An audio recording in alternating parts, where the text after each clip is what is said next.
Hello students, good morning. We are discussing about the chapter 5 which is membership. In this we have seen its introduction, the definition. Now our next point is member and a shareholder. हमने कल एक new term का discussion किया था beneficially owner. तो वो हमने कल देखा था कि बेनिफिशियरी ओनर कैसे बना चाहता है। आप जैसे डिपोजिटरी पार्टिसिपेंट से शेयर परचेज करते हो, उसका नेम ही वहाँ पे इंक्लूड रखते हो, बट आप बेनिफिशियरी ओनर बनते हो, आपको सारे मॉनिटरी बेनिफिट होते हैं। तो ये मेंबर एंड शेयर होल्डर में डिफरेंस क्या है? आपने शेयर परचेज किए, आपने मनी लगाई, इन्वेस्ट आपने किया है, फिर भी वहाँ पे डिपॉजिटरी पार्टिसिपेंट सब हैंडल करता है और आपको सारे बेनिफिट होते हैं। तो मेंबर एंड शेयर होल्डर में डिफरेंस क्या है वो आज हम डिस्कस करेंगे। Okay, in common practice the term shareholder and member are used as substitute to each other, but as legal point of view that is a slight difference between this two terms. और वो difference क्या है वो हम आज देखेंगे। Person may be member but not a shareholder, then person may be a shareholder but not a member। दोनों में डिफरेंस है। फर्स्ट है person may be a member, member है बट शेयर होल्डर नहीं है। एंड देन सेकेंड है share holder है but company का मेंबर नहीं है। तो पहले ये दोनों डिस्कस करेंगे हम, देन हमारा डिफरेंस देखेंगे कि दोनों टर्म में डिफरेंस क्या है। फर्स्ट देखते हैं मेंबर कैसे बनते हैं, और शेयर होल्डर नहीं है बट हम कंपनी के मेंबर ज़रूर है। तो ऐसी कौन कौन की सर्कमस्टेंसेस है, सिचुएशन है जहाँ पे हम कंपनी के मेंबर बनते हैं बट शेयर होल्डर नहीं बनते हैं। A person who has signed in memorandum of association become a member immediately even though he has not purchased shares। So MOA chapter हमने पढ़ा था। MOA में क्या आता है? लास्ट में मेंबर क्लोज आता है जहाँ पे सारे मेंबर्स की डिटेल वहाँ पे मेंशन होती है। उन्होंने कितने शेयर परचेज किए, उनका एड्रेस क्या है, विटनेस कौन कौन से है, तो वो सारी थिंग्स उस क्लोज में मेंशन होती है।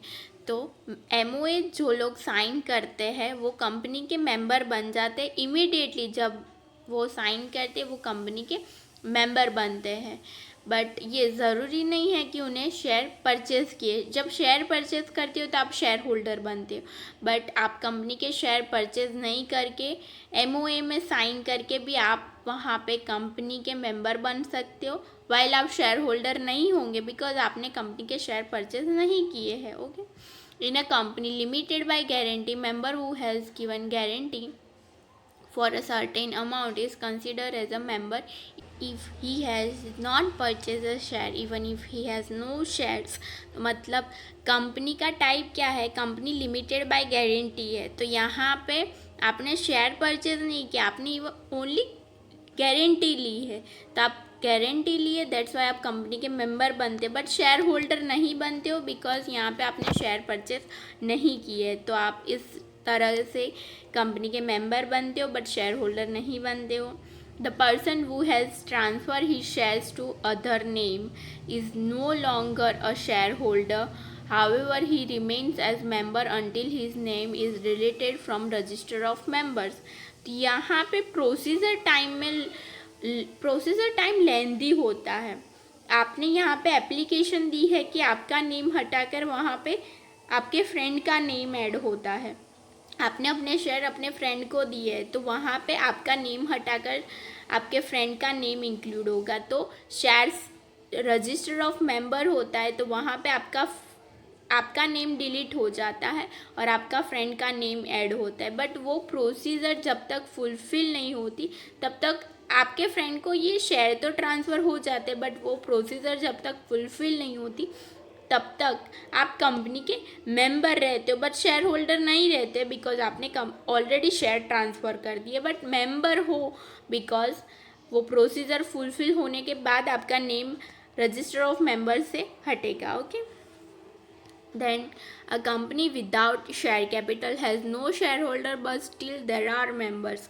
तो एक ऐसे टाइप की भी कंपनी होती है कि जहाँ पे there is no share capital।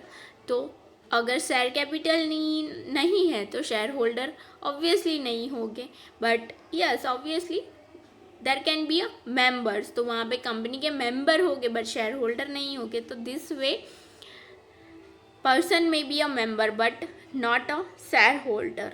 तो ये सर्कमस्टांसेस हमने डिस्कस की। देन नेक्स्ट हमारे पास सर्कमस्टांसेस कौन सी, पर्सन में be a share holder but not a member. तो शेयर होल्डर कैसे बनते हैं बट मेंबर नहीं बनते हैं। Person who has purchased shares is a shareholder, but if he has not entered his name in register of members, he is not considered as a member of a company।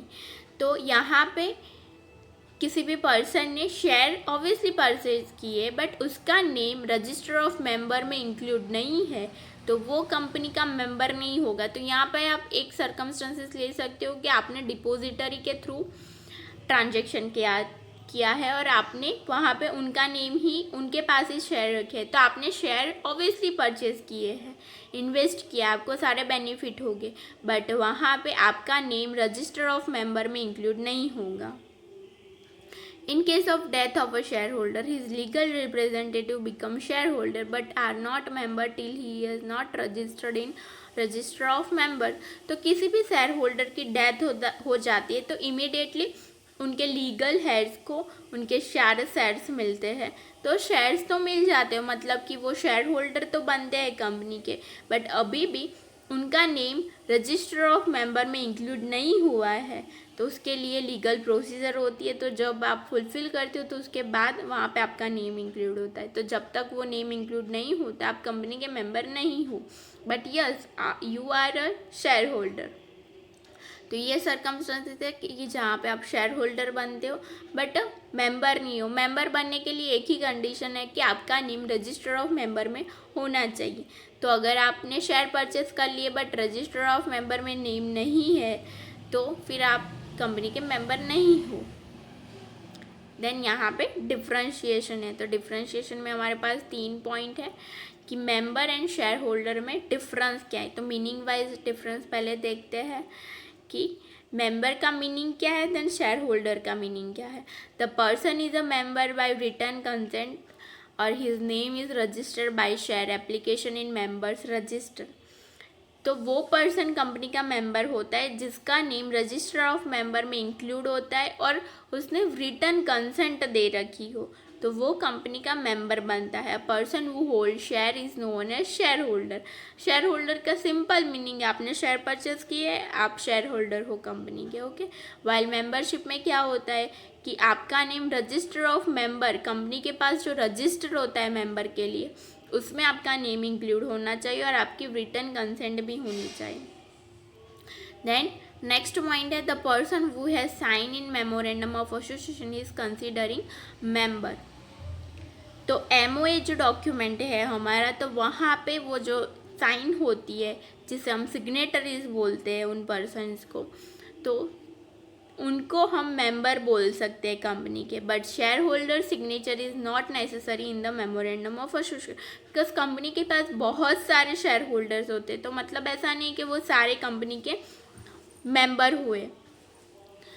तो and memorandum में उनकी वो सारे लोगों की sign required होना ज़रूरी नहीं है, बिकॉज MOA में सिग्नेटरीज की साइन होती है, वो मिनिमम मेंबर्स जो होते हैं कंपनी के जो साइन करते हैं वो डॉक्यूमेंट, उनकी साइन होती है, वाइल शेयर होल्डर की साइन वहाँ पे नहीं होती है।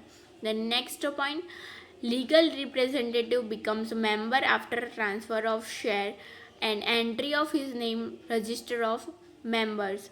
Legal representative becomes shareholder after transmission of shares. Legal representative becomes member after transfer of share and entry of his name in register of members. तो आप कंपनी के मेंबर कब बनते हो, जब आपके लीगल अगर किसी की डेथ हो जाती है तो उसके लीगल रिप्रेजेंटेटिव को शेयर मिलते हैं, तो तब वो शेयर होल्डर बनता है। बट वो शेयर मिलने के बाद उसका नेम जब रजिस्टर ऑफ मेंबर में इंक्लूड होता है तब वो कंपनी का मेंबर होता है। तो यहाँ पे ये सेंटेंस ये कहना चाहता है कि लीगल रिप्रेजेंटेटिव है जो, वो कंपनी का मेंबर कब बनता है, जब उसके शेयर ट्रांसफ़र होते हैं और उसका नेम रजिस्टर ऑफ मेंबर में इंक्लूड होता है। वाइल आप शेयर होल्डर कब बनोगे, तो legal representative become share holder after transmission of share. तो जैसे ही ट्रांसफ़र होते हैं शेयर, फादर की डेथ होने के बाद सन को वो शेयर जैसे ही ट्रांसफ़र होते वो शेयर होल्डर ऑटोमेटिकली बन जाते हैं, उसके लिए कोई लीगल लेंथी प्रोसीजर की रिक्वायरमेंट नहीं होती। वेल मेंबरशिप में उसका नेम रजिस्टर ऑफ मेंबर में इंक्लूड होना चाहिए। तो आज हमने क्या डिस्कस किया, हमने मेंबर एंड शेयर होल्डर में क्या डिफरेंस है, एंड देन सर्कमस्टेंसेस कुछ देखे जहाँ पे आप शेयर होल्डर बनते हो बट मेंबर नहीं बनते, देन मेंबर बनते हो बट शेयर होल्डर नहीं हो कंपनी के। तो आज शेयर होल्डर एंड मेंबर के बीच में जो स्लाइट डिफरेंस है वो आज डिस्कस किया। ओके।